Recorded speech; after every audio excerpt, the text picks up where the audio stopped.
ಒಂದು ಟೀಮು ನಮ್ಮ ಚಲುವರಾಯಸ್ವಾಮಿ ಅವರ ಮುಖಂಡತ್ವದಲ್ಲಿ ನಾನು ಉತ್ತರ ಭಾರತ ಪ್ರವಾಸಕ್ಕೆ ಕಳಿಸ್ಕೊಟ್ಟಿದ್ದೆ.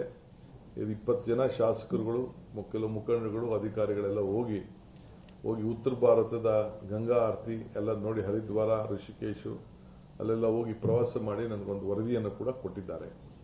ಆ ವರದಿಯ ಹಿನ್ನೆಲೆಯಲ್ಲಿ ಇವತ್ತು ನಾನು ಇದನ್ನು ತೀರ್ಮಾನವನ್ನು ತೆಗೆದುಕೊಂಡು ನಾನು ಪ್ರಾರಂಭವನ್ನು ಮಾಡಿ ಒಂದು ಶುರು ಮಾಡಿ, ಹಣ ಕೂಡ ನಮ್ಮ ಬೋರ್ಡಲ್ಲಿ ಮುಖ್ಯಮಂತ್ರಿಗಳ ಅಧ್ಯಕ್ಷತೆಯಲ್ಲಿ ಬೋರ್ಡ್ನಲ್ಲಿ ತೀರ್ಮಾನ ಮಾಡಿ ನಾವು ಇಟ್ಟಿದ್ದೇವೆ. ಇದನ್ನು ಪ್ರಾರಂಭ ಮಾಡ್ತಾ ಇದ್ದೇವೆ. ಸೊ ಇದಕ್ಕೆ ಏನಾಗಿದೆ, ಯಾವ ರೂಪ ಆಗಿದೆ ಅಂತೇಳಿ ಇದೆ.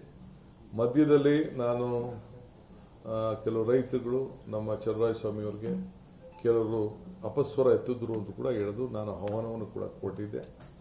ಬಟ್ ಅವ್ರದೇ ಆದಂಥ ಆತಂಕಗಳು ಇರ್ತದೆ. ಆತಂಕ ಇರೋದು ತಪ್ಪೇನಿಲ್ಲ. ನಾವು ಅದಕ್ಕೆ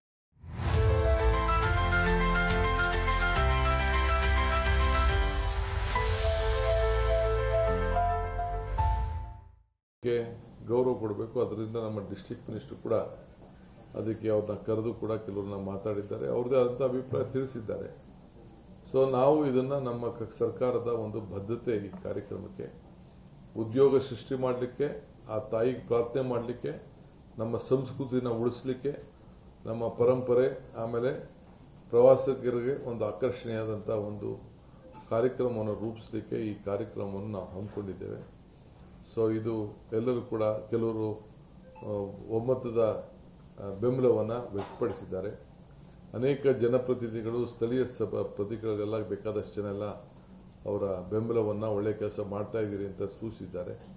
ಕೆಲವರು ತಪ್ಪು ಗ್ರಹಿತ ಇಟ್ಕೊಂಡು ಅವ್ರದೇ ಆದಂಥ ಕೆಲವು ಸ್ವಾಭಿಮಾನದ ಪ್ರಶ್ನೆ ಇರ್ತದೆ.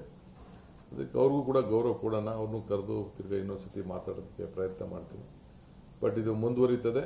ಈ ಕೆಲಸಕ್ಕೆ ಎಲ್ಲರೂ ಸಹಕಾರ ಕೊಡಬೇಕು. ಈ ಹಿನ್ನೆಲೆಯಲ್ಲಿ ಇವತ್ತು ಪವರ್ ಪಾಯಿಂಟ್ ಪ್ರೆಸೆಂಟೇಷನ್ ನಮ್ಮ ಧಾರ್ಮಿಕ ಇಲಾಖೆಯವರು ಏನು ಮಾಡಿದ್ದಾರೆ, ಕನ್ನಡ ಕಲ್ಚರ್ ಏನು ಮಾಡಿದ್ದಾರೆ, ನಮ್ಮ ಲೈಟಿಂಗ್ ಅವ್ರು ಏನು ಮಾಡಿದ್ದಾರೆ ಅನ್ನೋದೆಲ್ಲ ಕೂಡ ಎಲ್ಲ ಕೇಳಿದ್ದೇನೆ. ಸೊ ಎಲ್ಲ ನೋಡಿದರೆ ಭಾಳ ಚೆನ್ನಾಗಿದೆ.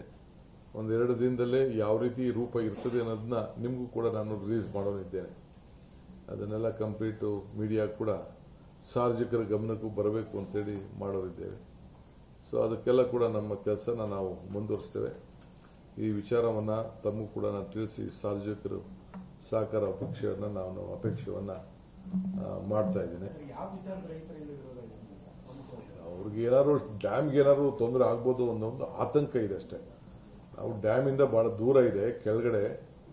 ಆ ಡ್ಯಾಮು ಏನು ಹಿಂದೆ ಇದೆ, ಅದಕ್ಕೇನು ಇಲ್ಲೇನು ನಾವು ದೊಡ್ಡದಾಗೇನು ಇದು ಮಾಡೋದಿಲ್ಲ, ಇಲ್ಲ ಬೆಂಕಿ ಇಲ್ಲ, ಇಲ್ಲ ಏನು ಇಲ್ಲ ಅಂತದೇನು ಇಲ್ಲೇನು ಇಲ್ಲ. ಇಲ್ಲಿ ಕೆಳಗಡೆ ಬೆಂಗಳೂರಿಗೆ ನೀರು, ವೇಸ್ಟ್ ವೇರ್ ನೀರು ಇದೆ. ಆ ಜಾಗದಲ್ಲಿ ಬ್ಯೂಟಿಫಿಕೇಶನ್ ಮಾಡಿ ಅದನ್ನು ಮಾಡ್ತಾ ಇದ್ವಿ. ಪಾಪ ಅವ್ರಿಗೆ ಗೊತ್ತಿಲ್ಲ ಅಷ್ಟೇ, ಅವ್ರದ್ದೇನು ತಪ್ಪಿಲ್ಲ. ಏನೋ ಅವರು ಡ್ಯಾಮ್ಗೇನೋ ಹೆಚ್ಚು ಕಮ್ಮಿ ಆಗ್ಬೋದು ಅಂತ ಭಾವನೆ. ನಾವೇನು ಡ್ಯಾಮ್ಗಳ ನಮಗೆ ಆದಂಥ ಜವಾಬ್ದಾರಿ ಇದೆ ಇದಕ್ಕೆ. ಇದು ಬರೀ ಆ ತಾಯಿಗೆ, ಆ ನೀರಿಗೆ ಪ್ರಾರ್ಥನೆ ಮಾಡೋಂಥ ಕೆಲಸನೇ ಹೊರತು ಇದು ಬೇರೆ ಇನ್ನೇನು ಇಲ್ಲ. ಇಲ್ಲಿ ಸ್ವಲ್ಪ ಸಾಂಸ್ಕೃತಿಕ ಒಂದು ಅರ್ಧ ಗಂಟೆ ಸಾಂಸ್ಕೃತಿಕ, ಕೊಡಗೂರ್ನ ಅವರ ಸಂಸ್ಕೃತಿನೂ ಅಲ್ಲಿಗೆ ಸೇರಿಸ್ತೀವಿ, ಮಂಗಳೂರು ಸಂಸ್ಕೃತಿನೂ ಸೇರಿಸ್ತೀವಿ, ಮೈಸೂರು ಮಂಡ್ಯ ಸಂಸ್ಕೃತಿನೂ ಸೇರಿಸ್ತೀವಿ. ನಾನು ಹೇಳಿದ್ದೇನೆ, ಸುಮಾರು 1,500ರಿಂದ 2,000 ಜನಕ್ಕೆ ಉದ್ಯೋಗ ಸಿಗ್ತದೆ, ಖಾಸಗಿ ಉದ್ಯೋಗಗಳು ಸಿಗ್ತದೆ. ಇದು ಡೈರೆಕ್ಟಾಗಿ. ಇಂಡೈರೆಕ್ಟಾಗಿ ಎಷ್ಟು ಬೇಕಾದ್ರೂ ಆಗ್ಬೋದು. ಎಲ್ಲ ಬರೀ ಮಂಡ್ಯ ಮೈಸೂರವ್ರನ್ನೇ ನೀವು ಆಯ್ಕೆ ಮಾಡಬೇಕು, ಅದಕ್ಕೆಲ್ಲ ಮಾಡಬೇಕು. ಬೆಂಗಳೂರಿಂದ ಯಾರಿಗೂ ಅವಕಾಶ ಕೊಡಬೇಕು. ಆಮೇಲೆ ಸ್ಥಳೀಯ ಕಲಾವಿದರು ಕೂಡ, ಪುರೋಹಿತರು ಕಲಾವಿದರೆ ಒಂದು 500 ಜನ ಆಗ್ತಾರೆ.